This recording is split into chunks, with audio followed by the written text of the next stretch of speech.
Usa ka pagtuo, usa ka tingog, usa ka katawhan.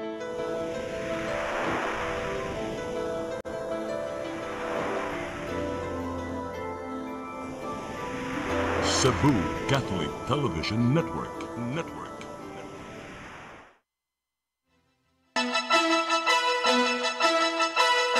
Uluhan sa mga balita sa Sayri 47, siyudad sa Sugbo ug Kapitulyo, tinguha nga makabaligya og tag 20 pesos nga bugas sa mga kabus. Comelec Lapu-Lapu mo pahigayon na sa unang adlaw sa voter registration sa usa ka mall sa Dakbayan ugmang adlaw. Duha ka mga sunog miigo sa Dakbayan sa Sugbo ug sa Dakbayan sa Mandaue. Ex-convict sa kaso sa illegal nga drugas nga namayor sa silda sa Dumaguete nadakpan sa buy-bust operation. Sugbo, Kabisayan ug Mindanao, Pilipinas ug katawhan kutos maabot sa tong Sibya sa tibuok kalibutan mayong hapon. Live kita karon sa CCTN Channel 47 ug kini ang tulumanon sa nag-unang kasayuran nga angay natong masayran. Sa nga ni Attorney Danica Caballes, ako si Dennis Tabar ug kini ang Sayri 47.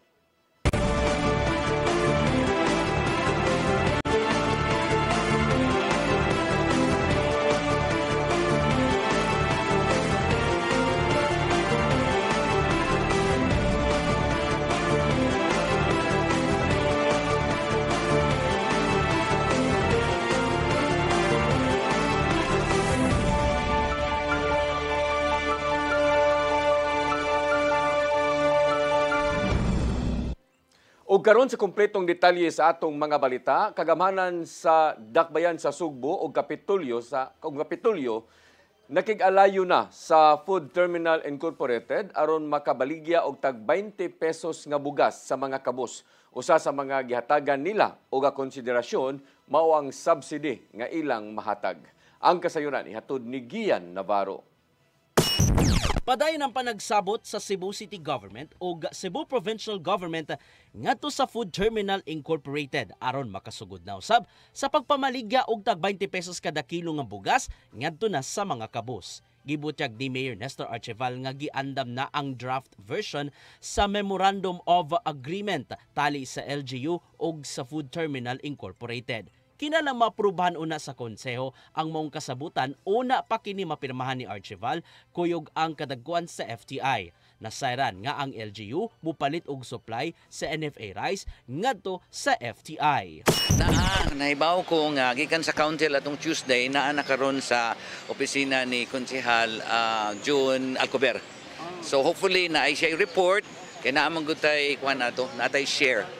Bisan pa man sa nasinating budget deficit sa City Hall, isiguro ni Archival nga adunay igong pundo aron pag-subsidize sa baratong bugas nga ibaligya ngadto sa piniling sektor. Ubos sa kasamtangang sistema, anaas sa 26 pesos and 50 centavos per kilo ang kantidad sa NFA rice. Maong abagahon kini sa FTI ug LGU og 6 pesos and 50 centavos aron makabaligya sila og tag 20 pesos kada kilo. Dili lang nato daghanon kayo, at least we can have a share nga nagtabang ta sa hingalan nato og kanang national government. But because I understand next year murag wala na tay kanang ibutang. Sa halip sa Kapitolyo, gibutyag the Assistant Provincial Administrator Aldwin Emphasis nga gisusi nila ang nahimong kasabutan ngadto sa FTI niadtong Mayo. Usa sa giyatagan og konsiderasyon mao ang mamahimong bahin alang sa subsidy nga ihatag gikan sa Kapitolyo sa higayong padayon na ang pagpamaligya sa tag 20 bugas. Discussion with the mayors, those who are interested, okay, those who are not interested, okay, in the next 6 months i-dispose naman ang available good pinapod yung mga stocks. So hopefully we get the commitment and then we'll move forward once the MOA per LGU. Kaya at least ang commitment is per LGU. Unang nasugdan ang pagbaligya sa tag 20 pesos kada kilong bugas niadtong Mayo 1 sa Sugbo ug daghan na ang namalit sa isig ka LGUs sukad sa pagpatuman niini. Nagpabili ni noon ang baruganan ni Gobernador Pamela Baricuatro nga magpadayon pa ang maong programa. Last time I saw the President during the ILG conference with the new mayors, with the new governors and vice governors, he reminded me about that budget. So I said, yes, Mr. President, I will look into that. Navarro, CCTN News. Syudad sa Mandawi ni padayag og kaandam sa pag-apil sa 20 pesos nga kilong bugas sa nasudnong kagamhanan. Hinuon mangayo pa sila og katin-awan unsaon pagsalmot sa maong programa. Ang kasayuran ihatod ni Mary Rose Sagarino. Matud ni Attorney Gonzalo Sali Maligon, ang Mandawi City Administrator, nga ang syudad nagsuporta sa inisyatiba nga 20 pesos nga presyo sa kilo sa bugas. Hinuon matud ni ini nga wala pay formal nga koordinasyon gikan sa mga nasudnong ahensya kung kanusa ug unsa ang paagi aron makasalmot ang syudad sa programa. Dugang pa ni Manzano nga mangayo og rekomendasyon ang dakbayan og mo-review sa mga mekanik sa programa. Lakip na ni ini ang paagi sa pagpatuman og kinsa ang mga kwalipikado nga benepisaryo. In essence, ingon to mayor nga kung makatabang, siyempre mas barato, di ba? Mas makatabang mas mga tao, dili man tanan noon maka-avail siguro ana pero daghan ang maka-avail ana. Matod sa City Administrator nga ila pagsutaon ang legal ug administratibong mga pamaagi aron makapatuman sa programa. Wa may kibaw sa procedure nila agi pag SP authority na may sign mugo pa na sa mga process ba. But in principle that's a good program. Sa iyang State of the Nation address ni adtong Lunes, si Presidente Ferdinand Bongbong Marcos Jr. miingon nga ang 20 peso per kilo nga bugas anaa na sa 123 ka mga lokasyon sa nasod, lakip na ang 88 ka mga kadiwa center. Matod sa presidente nga mugahin og 113 bilyones pesos nga pondo ang gobyerno aron masuportahan ang programa sa Department of Agriculture ug mapalapdan ang mga kadiwa center. Mary Rose Sagarino, CCTN News. Moabot sa 32,000 ka mga residente sa Central Visayas ang nakapahimos sa Walang Gutom program sa Department of Social Welfare and Development 7. Gitataw sa ilang regional director nga kutob lang sa mga nalakip sa listahan kung mao'y nakakuha o binuwan nga supply sa pagkaon. Ang kasayuran ihatod ni Gian Navarro. Gipatuman na sa Department of Social Welfare and Development 7 ang Walang Gutom program nga naninguhang matabangan ang mga pamilyang gipanggutom na.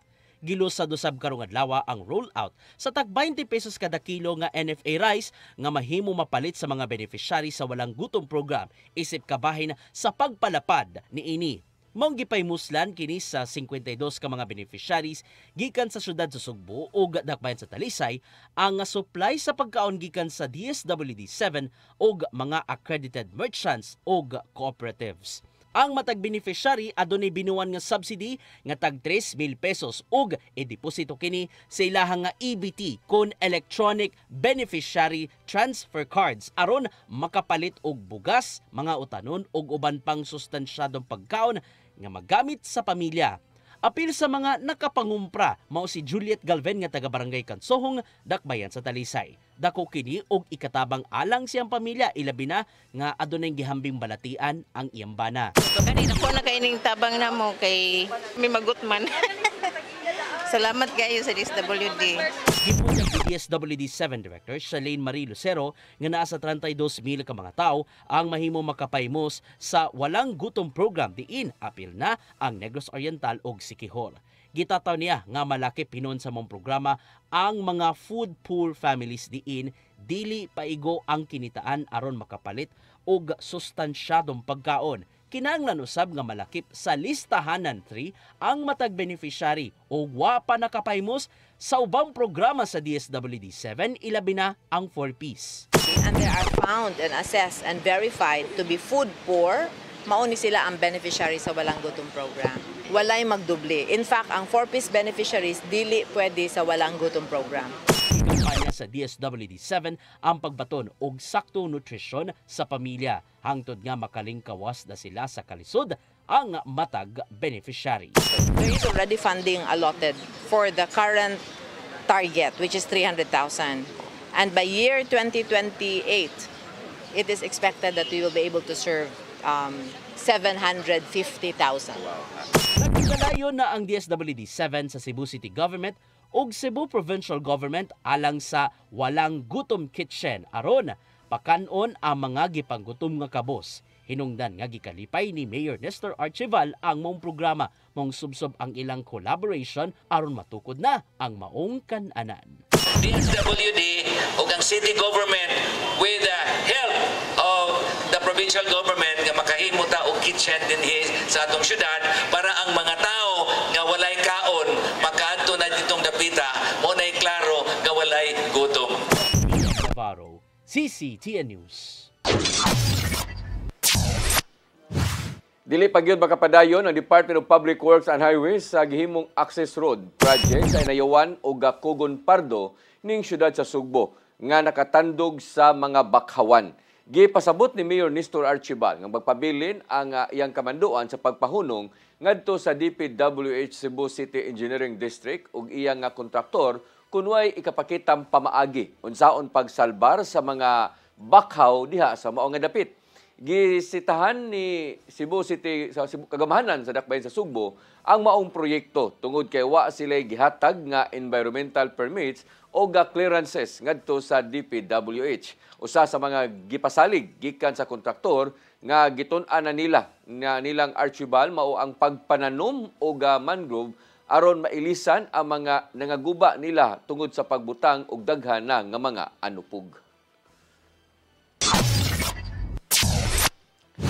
Mga empleyado sa Mandawi City Hall nagsugod na sa pagrehistro sa ilang biometrics subay sa memorandum ni Mayor Junkie Uwano aron mas mapadali ipaagi na sa ATM ang sweldo sa mga job order o mga contract of service mga empleyado. Ang kasayuran ihatod ni Mary Rose Sagarino. Sayo kaganinang buntag, naglinya ang mga trabahante sa sangguniang panlungsod sa Mandawi City Hall. Kiniaron magpa-register sa biometrics alang sa ilang attendance. Ang pag-register sa biometrics subay sa memorandum nga gilawatan ni Mayor Tadeo Junkie Uwano nga nagmando sa tanang empleyado ug department heads sa pag-obserbar sa attendance ug walay late sa trabaho. Ang memo gi-issue sa tanang department heads ug empleyado nga nagsubli sa mandatory nga pagtuman sa oras sa pagtrabaho subay sa Republic Act No. 6713 kun Code of Conduct and Ethical Standards for Public Officials and Employees. Ang direktiba naglakip usab sa mga empleyado nga contract of service ug job order. Patya po ni pagpanindot sa serbisyo sa City Hall nga ang mga tao nga dapat na anang orasa naagid sila kaya ang mga transacting public nag-expect man nga naa ni ilang, di ba? Nabe na charter nga pila ka days, pila ka oras. So this will also ensure na everybody is available to the public. Samtang ang mga JO o contract of service makadawat na unya sa ilang sweldo pinaagi sa ATM sama sa mga regular nga empleyado. Kiningalakang kabahin sa paningkamot sa kagamhanan nga mapaspas ang pag-release sa sweldo ug masiguro nga direktang madawat sa mga trabahante. Add-on sa speed, kinana may additional process nga kung manual dili na mo agi ana kay mo ditso naman na dito sa ilang ATM. Unya, ma-minimize po ng practice sa observation ba sa mga documents karon nga nay usa duha lang ang mo kubra nya siya na mo distribute dito pila ka tao dagko ba ang amount. Ang mga JO ug COS ang giabisuhan sa pagmugna og bank account. Mary Rose Sagarino, CCTN News. Ipahigayon sa Comelec Lapu-Lapu ang unang adlaw sa voters registration sa usa ka mall sa Barangay Basak, Lapu-Lapu City ug adlaw Agosto 1. Matod ni Attorney Ann Janet Lamban, ang Comelec officer sa Lapu-Lapu nga nangandam sila og mas dakong lugar tungod kay gilauman nila nga mudasok ang mga magparehistro, ilabi na kay limitado lang ang mga adlaw sa pagparehistro. Ginipahimangno niya nga magparehistro sa mga magda o PSA nga issued birth certificate, photocopy sa ilang valid ID. Ang voters registration magsugod alas 9 sa buntag hangtod na sa alas 5 sa hapon.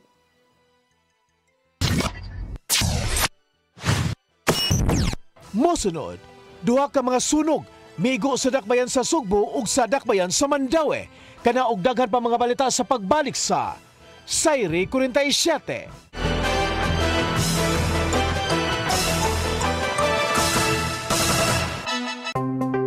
Discover the beauty of the Philippines.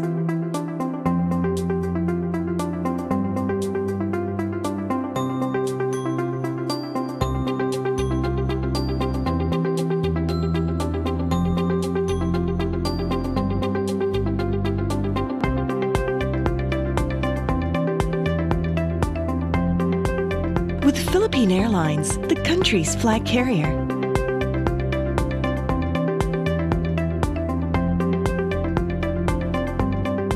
The airline that lets you feel the warmth of the nation.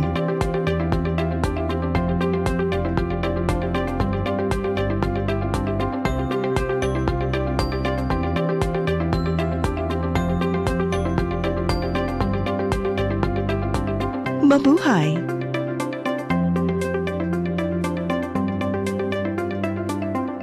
Siguradong pagkain sa buong bansa. Masagan ang ani, mataas na kita. Maunlad na buhay ng mga magsasaka at mga mangingisda. Siguradong pagkain sa buong bansa.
I am the God that healeth thee. I am the Lord, your healer. I sent my word and healed your disease. I am the Lord, your healer. I am the God that healeth thee. I am the Lord, your healer. I sent my word and healed your disease. I am the Lord, your healer. I am the God that healeth thee. I am the Lord, your healer. I sent my word and healed your disease. I am the Lord, your healer. I am the God that healeth thee. your healer. Di siya kumutuog na Ginoo. Ano magulo ng bata da? Nangita lagi ni gatas. Kasabot ka, akong ipakuha.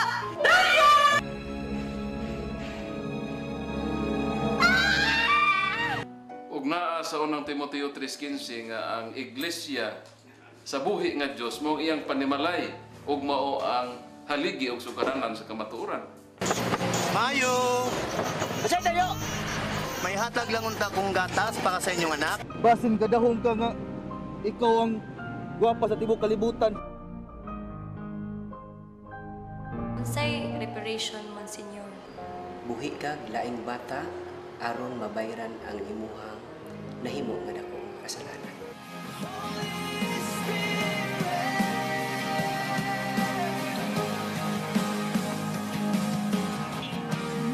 Daghan ka nato ang nagduda kung doon na bagay Ginoo o wala. Apan ang Biblia nag-ingon nga atong dawaton pinagi sa pagtuo ang kamaturan nga doon ay Ginoo. Sa Hebreo 11:6 nag-ingon walay makapahimot sa Dios kung walay pagtuo. I came for you. I came for you. Holy Spirit. Ang kinabuhi puno sa hagit. Sumpil na ka, Dri, ha? Ay, pag-inarte! Dita ka!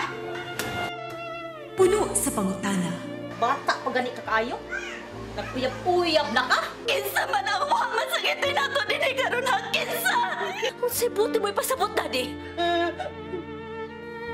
Puno sa luha. Pagpili pa, ako nga imong anak o kanay imong mga babae. Kasuko. Yung nananado pa. Ano itang ka ni Papa? Apan bisan mangit-ngit pa ang imong kalibutan, aduna pa'y nagpahiping kahayag.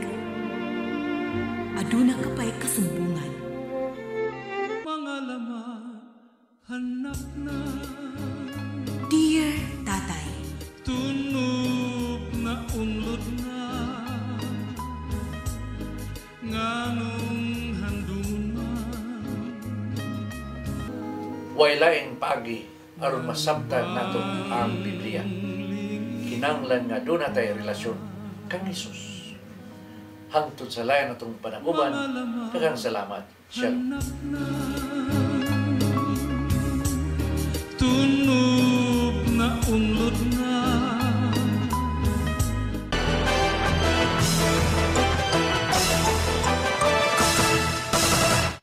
Balik sa ato mga balita, managlahing alarma sa sunog gitubag sa kabumbiruhan sa syudad sa Sugbo ug Mandawi sud lang sa usa ka adlaw. Lakip sa gilamoy sa kayo ang tindahan sa mga agricultural products. Ang kasayuran ihatod ni Gian Navarro. Mobot sa dulan 700,000 pesos ang gibining danyo sa dagong sunog ni Ulbo so sa katindahan na kagabi sa sitio Maraag, Barangay Sudlon 2 ning syudad sa Sugbo. Matod sa BFP nga nitumaw ang kayo sa Agricultural Product Store nga gipanag-iya ni Emilio Secretariat. Daling gitubag sa mga bumbero ang alarma sa takna nga alas 8:47 sa gabi. Apan gisaka kini ngadto sa first alarm aron makaresponde ang ubang fire trucks tugod sa kadako sa sunog. Napawong hinuon kini sa wala pa mipatong ang alas 10 sa gabi. Samtang moabot sa tulo ka mga panimay ang naugdaw ug usa ang partially damaged sa laing sunog ganiigo sa Anakma compound sa barangay Pagsabungan syudad sa Mandawi kagahapon sa hapon. Matud sa kabumberuhan nga moabot sa 4 ka mga pamilya o 20 ka mga individual ang apektado sa dakong sunog. Usa-usab ang gikatahong naangol. Ang mga pamilya giatagan na og hinabang og disaster kits gikan sa City Social and Welfare Services. Nadawat sa kabumberuhan ang mong alarma sa oras nga alas 12:45 na sa udto. Napawong hinuon kini alauna 13 na sa hapon. Mobot sa 202,000 pesos ang danyos nga natala sa maong sunog. Parehong gipalawman na sa kabumberuhan ang investigasyon kung unsa man ang hinungdan sa mga sunog ni Ulbo sud sa kaadlaw. Gian Navarro, CCTN News. Star 8 electric jeep balik na sa operasyon sa ilang tulo ka mga ruta human kasamtangang gipahunong sa management niadtong Mayo tungod sa pagkasunog sa usa nila ka unit. Apan 16 lang ka mga units ang nagdagan tungod sa kakuwang karon sa mga drivers tungod usab sa bag-ong sistema nga gipatuman sa maong kompanya. Ang kasayuran ihatod ni Crystal Joy Filerca.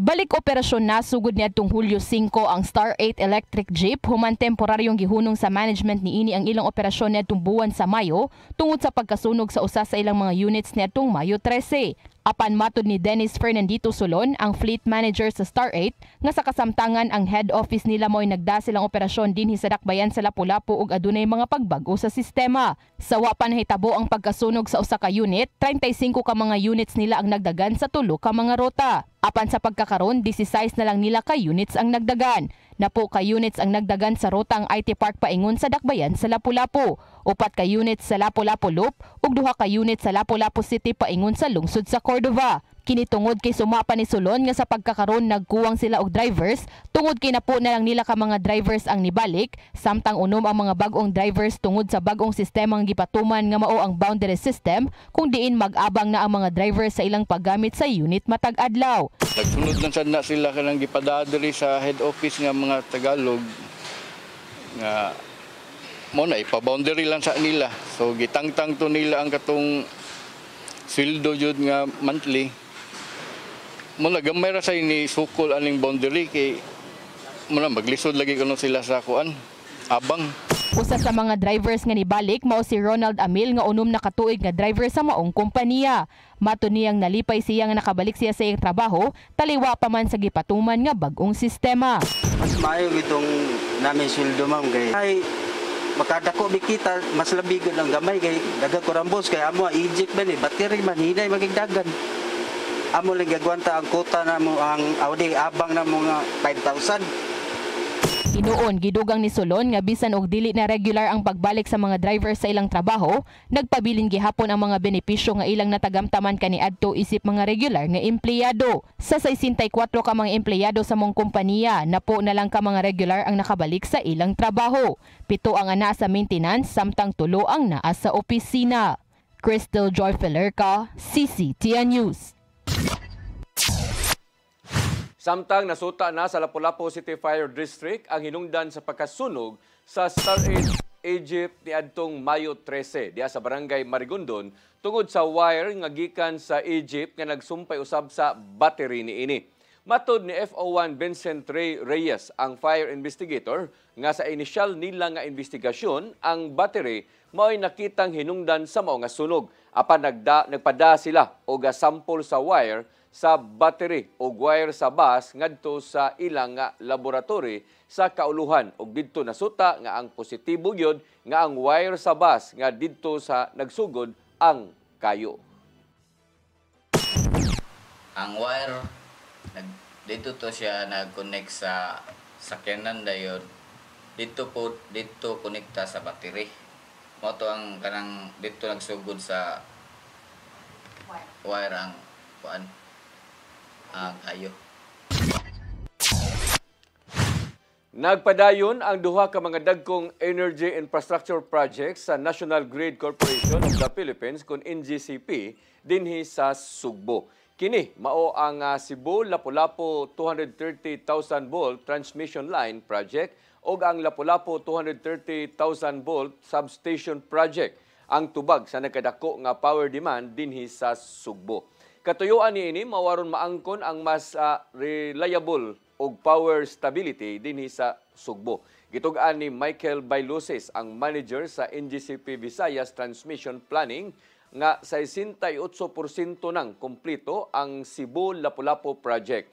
Samtang 69% na usab na kumpleto ang Lapu-Lapu 230,000 volt nga substation project. Ang duha ka mga proyekto na panglantawan nga hingpit kini makumpleto sa Disyembre sa sunod nga tuig. Sa kasamtangan, adunay moabot sa 138,000 volt line nga nagsupply sa Cebu ngadto sa Mactan Island.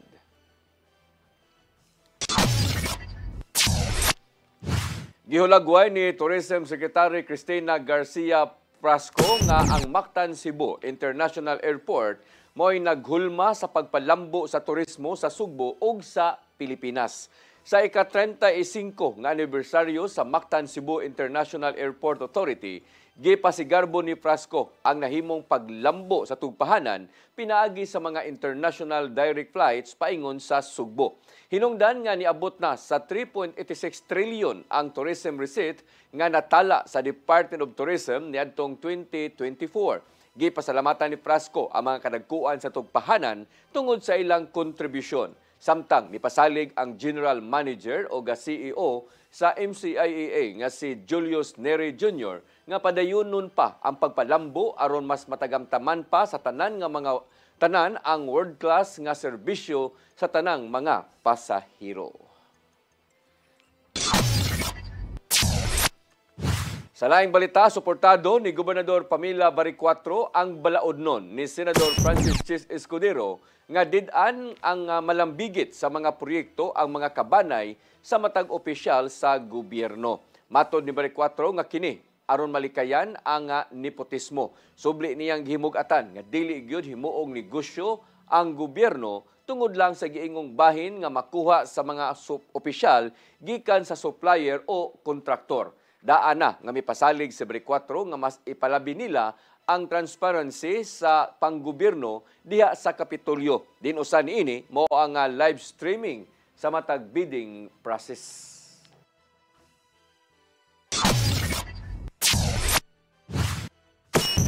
Mosunod, ex-convict sa kaso sa illegal nga drugas nga namayor sa selda sa Dumaguete na dakban sa buy-bust operation.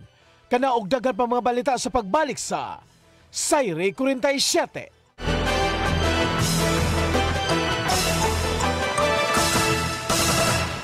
Press Briefing.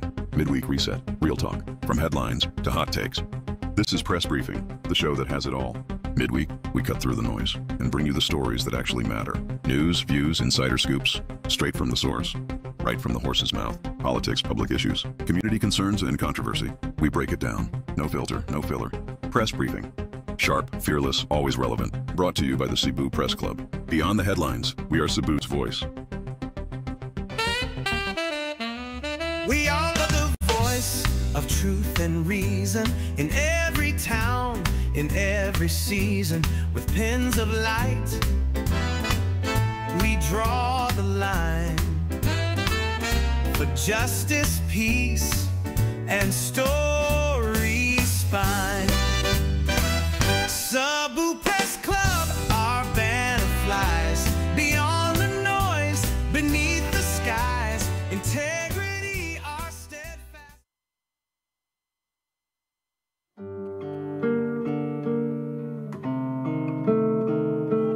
Lamig kininday apan paghinay-hinay.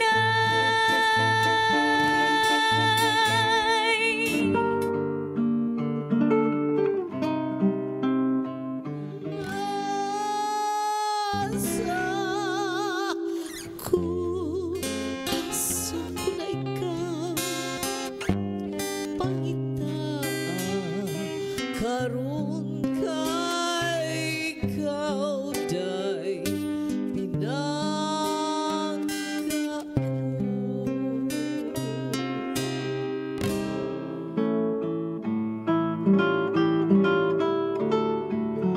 Hain ka na, pinangga ko, uhain ka. Awiton ko, patiun ko.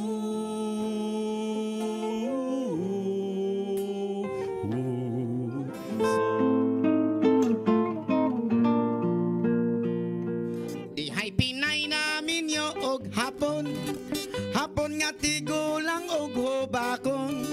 Sugot siya kay iya lang hok-hokon, og iya lang oto-otoon. Ay pas Sayawin day, surain day, surain day, surain day.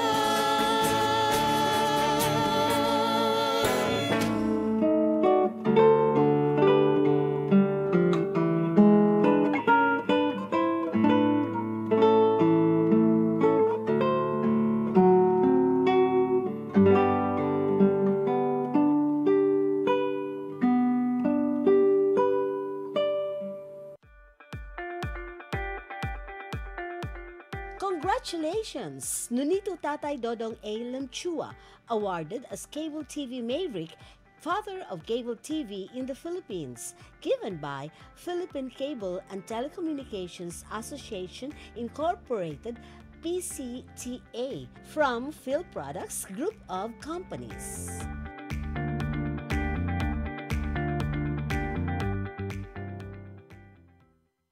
PRO7 Action Files. Mga panghitabong naglambikit sa katawan, gihatagan ng aksyon o kasulbaran sa kapulisan. PRO7 Action Files.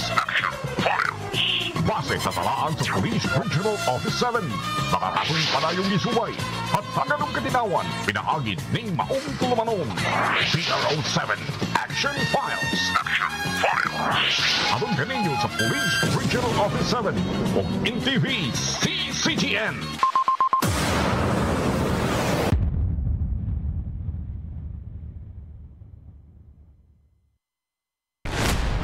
Your song, your music, your listening pleasure. Sing it, Cebu! And if I don't need you, the place feels good. Saving all my kisses just for you.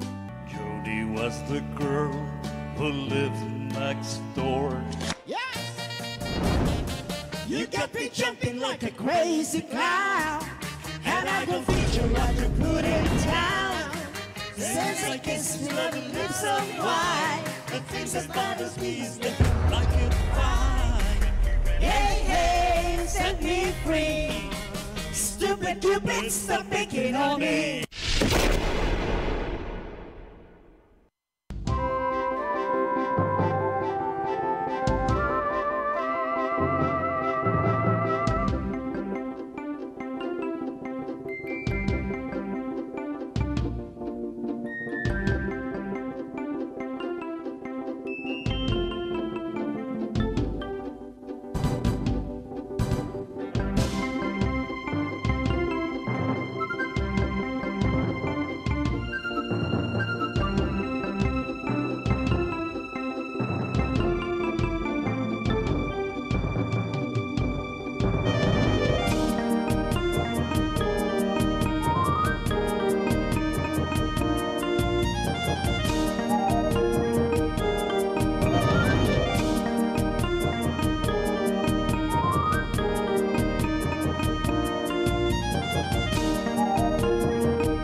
Nangita pa mong gugog para internet sa kong anak, ma'am.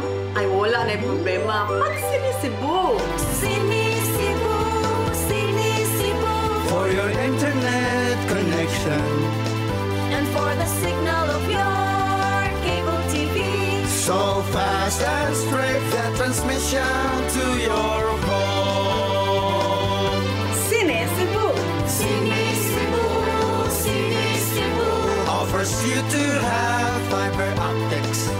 For your viewing experience, perfect and clear so far. So great and affordable for you to enjoy. Sinisibu.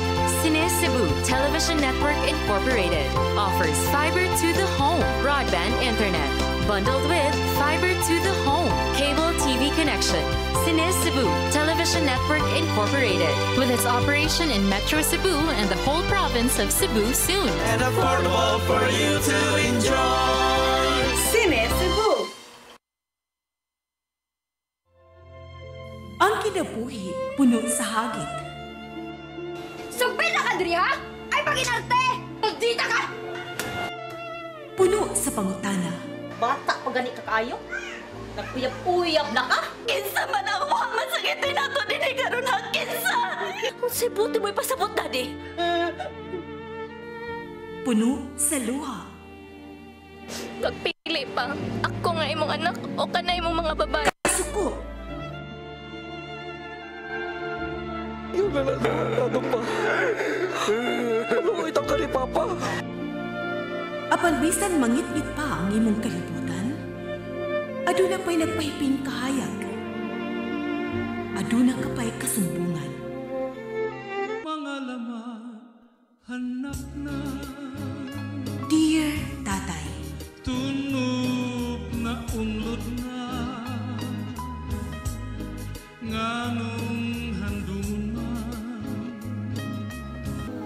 Wailaing paagi aron masabtan nato ang Biblia. Kinanglan nga doon natay relasyon kang Hesus. Hangtod sa layan natong panaguban, daghang salamat. Shalom. Tunog na unlod na.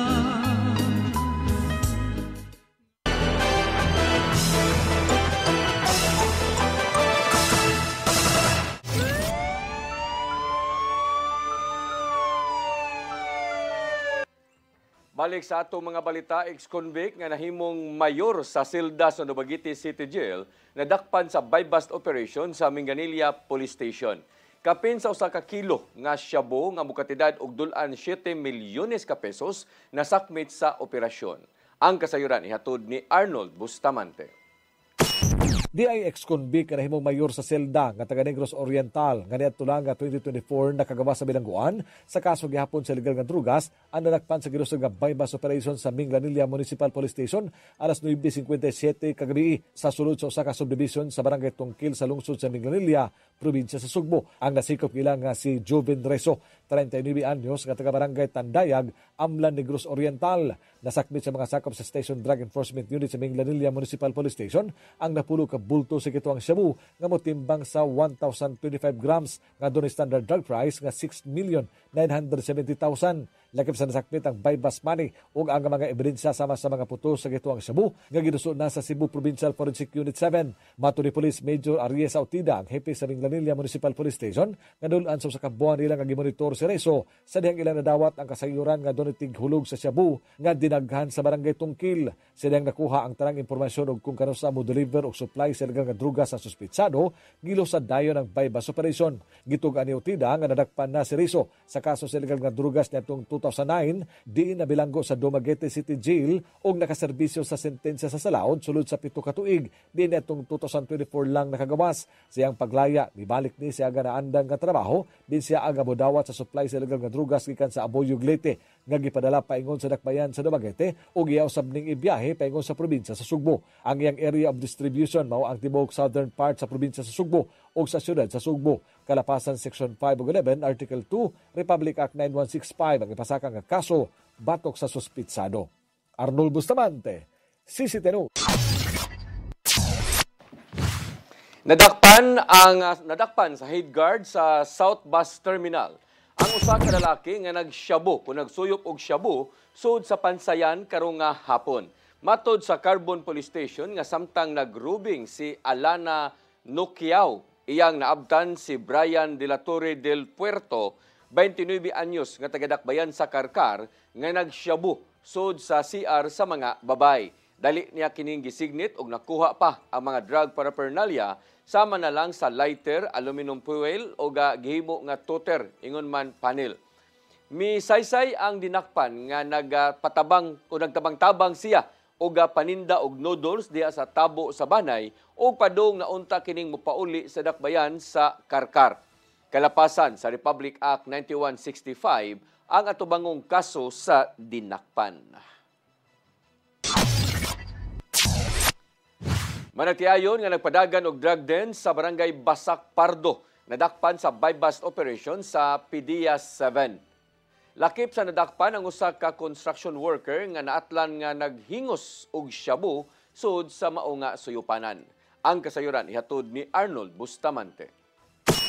Di ay magtiayon nga nalambigit sa pagpalagan og drug den og namadigag illegal nga drugas na nasikop sa gimong bypass operation sa mga sakop sa Philippine Drug Enforcement Agency 7, Regional Special Enforcement Team sa pakigalayon sa PNP Drug Enforcement Group ug Cebu City Police Office alas 4:44 kagahapon sa hapon dito sa Sitio Ulap, Barangay Basak, Pardo sa Dapit Sugbo. Ang mga nasikop gila sa PDEA 7 Regional Director Joel Plaza nga silang alias Miriam, 37 anyos ug ang bana niini nga konsabo niya sa illegal nga kalihukan nga si alias Jerry, 36 anyos nga pulos nagpuyo sa mga lugar.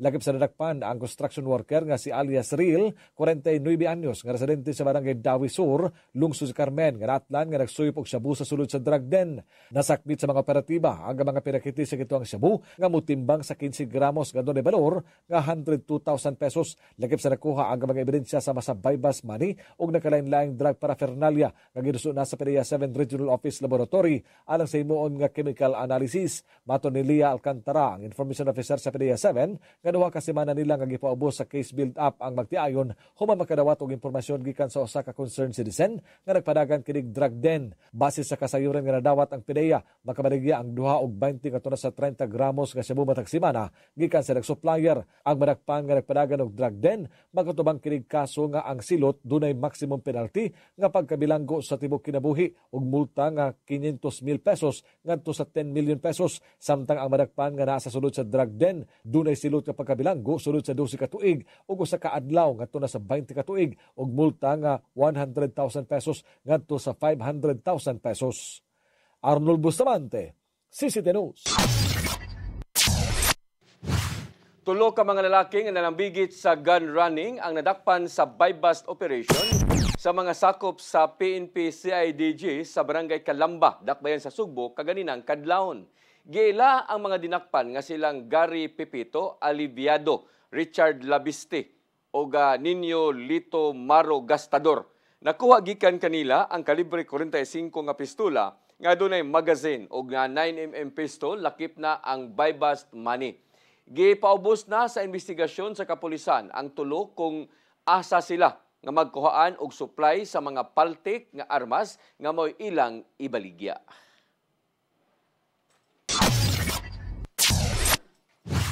Mao kadto naglangkob sa atong mga balita sa Sayre 47 sanga ni Attorney Danica Caballes, ako si Dennis Tabar. Hangtod ugma dinhi gyapon sa inyong paboritong tulumanon, Sayre 47.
PRO7 Action Files. Mga panghitabo